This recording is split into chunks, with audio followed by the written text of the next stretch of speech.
안녕하세요. 역사 강사 장유리입니다. 참정권이란 주권자로서 국민이 정치에 참여할 수 있는 권리를 말합니다. 참정권은 국민이 국가의 의사 형성이나 정책 결정에 직접적으로 참여하거나 선거인단, 투표인단의 일원으로서 선거 또는 투표에 참여할 수 있으며 공무원으로 선임될 수 있는 국민의 기본적 권리를 의미합니다. 좀 더 확장된 개념으로 참정권을 바라본다면 참정권은 선거권이라 말할 수 있습니다. 선거권이라 함은 국민이 공무원을 선거할 수 있는 권리를 말합니다. 선거권은 투표권과는 다른 의미인데요.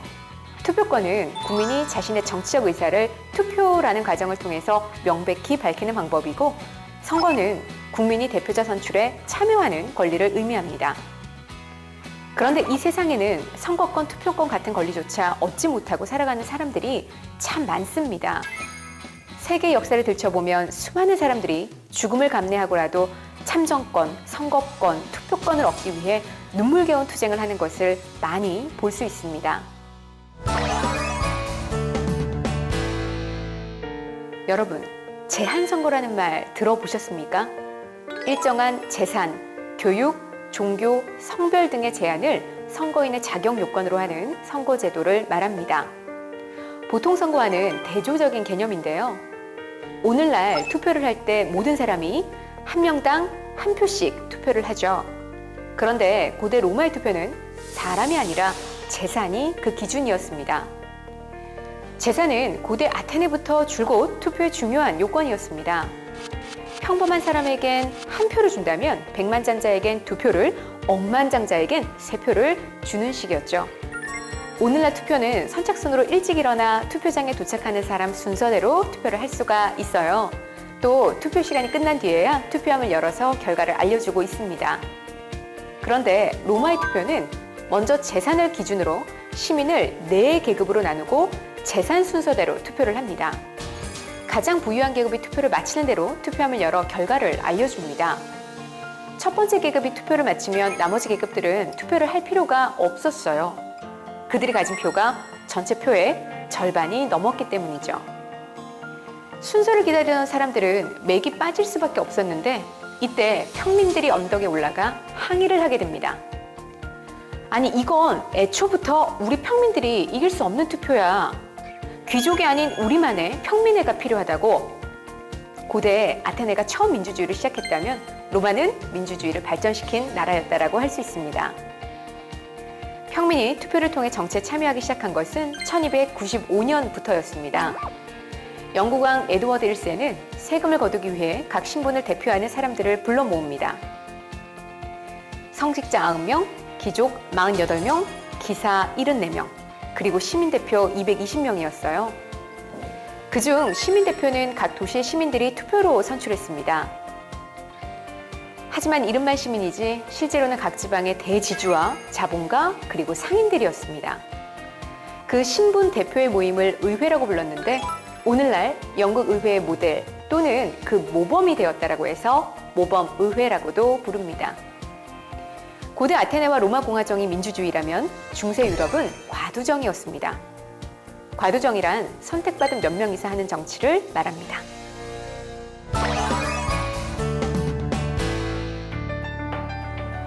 프랑스 혁명 때 모든 인간은 평등하다라는 인권선언이 발표되었습니다. 그러나 그 뒤로도 달라진 것은 없었죠. 여성들은 여전히 투표권이 없었고 남성들도 어느 수준 이상의 재산이 있어야만 투표를 할 수 있었죠. 프랑스 혁명 이후에도 2,500만 명 중 투표권을 가진 사람은 430만 명 정도였습니다. 투표권이란 내가 원하는 사람을 뽑을 수 있는 권리입니다. 프랑스는 물론이고 영국, 미국 등 많은 나라들이 처음에는 제한 선거를 했습니다. 미국에서는 납세 능력이 있는 21세 이상 백인 남성만 투표할 수 있도록 하는 제한 선거 제도가 있었는데 1870년이 되어서야 흑인 남성도 투표할 수 있는 권리가 주어졌습니다. 하지만 일부 남부 지역의 백인 의회는 이 제도를 받아들일 수가 없었죠. 갈등은 계속되었는데 100년이 지난 1965년 엘리베마주에서 흑인 투표권을 주장하는 시위대에 경찰이 총을 쏜 이른바 피해 일요일을 겪고 나서야 온전히 흑인 투표권이 확립되었습니다. 1819년 영국 맨체스터성 피터 광장에서 대규모 집회가 열렸는데 여기엔 참정권 확대와 선거법 개정 등을 외치는 6만여 명의 노동자들이 모였죠. 그러나 군중들을 덮친 것은 1,500여 명의 기병대였습니다. 몽둥이 하나 들고 있지 않은 군중들을 향해 칼을 휘두르며 돌진했죠. 정부에서는 11명이 죽었다고 발표했지만 현장에선 사상자가 500여 명이 넘었습니다. 이를 피털로의 학살이라고 부릅니다. 이 사건은 참정권 확대와 노동자들의 권리 확보 투쟁의 기폭제가 되었으며 이후 60년 넘게 참정권을 확보하려는 투쟁이 이어진 끝에 결국 영국 국민들은 보통 선거권을 얻게 되었습니다. 여성들은 투표권의 마지막 퍼즐 조각이었습니다. 20세기가 시작된 뒤에도 그들은 여전히 투표권을 가지지 못했죠. 평등은 오로지 남성들 세계에서만 통하는 가치였습니다. 여성들 스스로 세계와 싸워서 투표권을 얻어내야만 했습니다. 미국 여성들도 참정권을 향한 인고의 세월을 보내야 했습니다.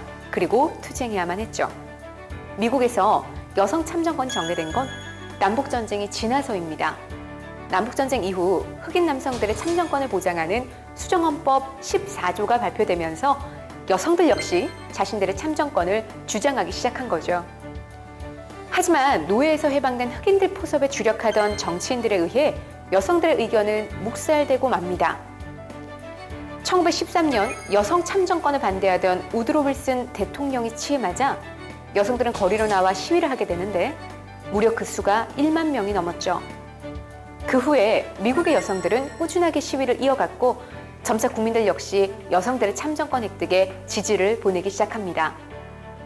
미국의 여성 참정권 운동이 본격적으로 시작된 1870년 이후 50여 년이 지난 1920년 마침내 수정헌법 19조가 미국의 헌법에 추가되면서 여성들은 투표권을 갖게 됩니다.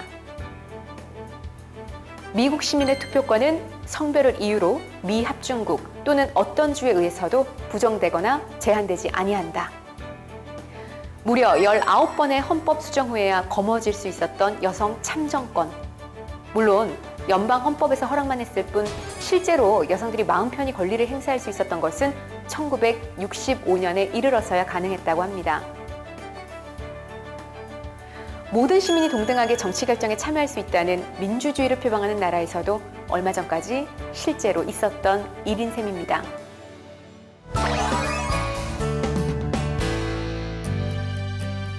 세계 여성 투표권 도입 연도를 볼까요? 가장 먼저 여성에게 투표권을 부여한 나라는 뉴질랜드입니다. 1893년이었고 유럽에서는 핀란드가 맨 처음이었죠.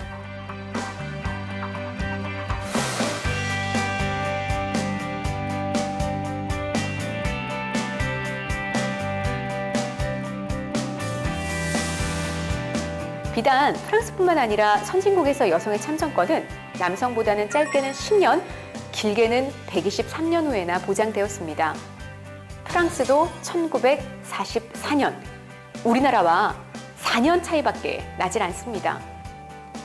투표권이 없는 여성은 하녀 취급을 당했으며 심지어 결혼하게 되면 모든 재산이 남편에게 기속되는 등 부당한 대우를 받았습니다. 당연히 가정폭력이 있어도 다른 곳에 하소연할 곳도 없었으며 거주 이전의 자유도 없었습니다. 그 원인은 투표권이 없었기 때문입니다. 부당함을 항변하고 싶어도 항변해줄 만한 누군가를 뽑아야 되는데 그녀들에게는 뽑을 권리조차 없었던 것이죠. 대한민국 국민의 참정권은 1948년 해방 이후에 보장되었습니다. 1948년 정부 수립과 함께 근대적 선거제도를 도입하면서 21세 이상의 모든 국민에게 선거권이 보장된 것이죠. 많은 나라들이 수백 년에 걸쳐 피 흘려 이룩한 보통선거권이 헌정의 출발부터 제도화된 셈인데요. 이후 1960년에 선거권을 가질 수 있는 연령은 20세로 그리고 2005년부터는 19세로 낮아졌습니다. 투표할 수 있는 권리, 이토록 소중한 권리인 참정권, 대한민국 주인이기에 가능한 소중한 권리임에 틀림없습니다. 참정권의 역사를 통해 투표의 가치와 소중함을 다시 한번 생각해 볼 수 있는 시간이었으면 합니다.